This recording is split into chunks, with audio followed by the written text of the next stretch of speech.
So what's going on with interest rates and the wider market now that we've hit March 2026?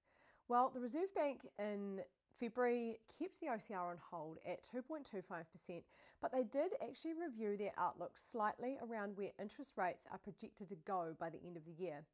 So originally we had projections that rates might start to rise sort of towards the middle of 2027. Now those have actually been revised to the end of 2026. So now we've got rates sort of in the mid 4s for 1 and 2 years, and then heading into the late 4% range for 3 years, with 4s and 5s sitting just above 5%, heading towards the 5.5% mark. So what's really important to consider, as always, is what is best for your situation. We don't want you fixing long term if you're due to make some changes, if you're going to potentially look to sell, or if you've got multiple properties, you might be going to upgrade or look at different options. Really important to get the right fit for your situation. But in saying that, that mid-term rate is starting to provide some really good value, especially heading into the expectation that rates might rise towards the end of 2026. And so 4.99, roughly just under 5% for 3 years, is quite attractive. If you're looking for a more long-term position, so you might be an investor or a family who's really well settled, then even that 5-year rate kind of in the mid-5s could be attractive.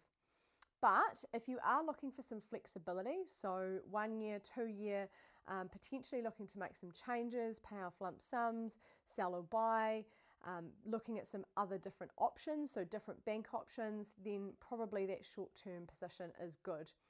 Now, when we look at the global context, interest rates, while they're not super connected, they are connected indirectly. So we've got a lot of global uncertainty at the moment. Just this week, there's been unrest in the Middle East.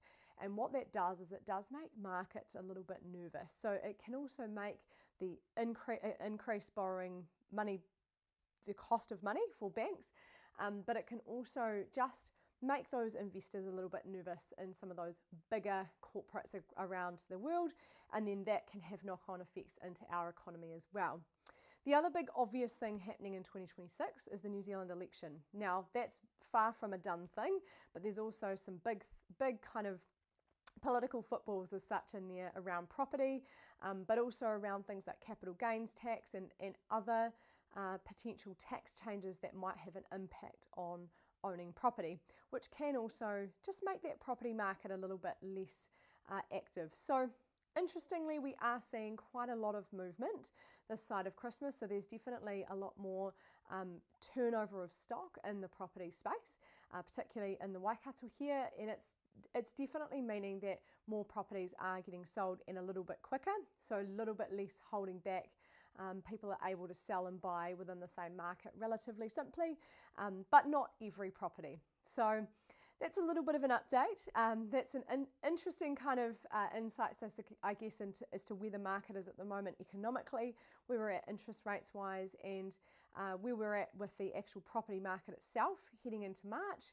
And we will keep these updates going monthly in 2026. So if you are keen to find out a little bit more, you can always come back to this page and find out our latest update. Until then, talk soon.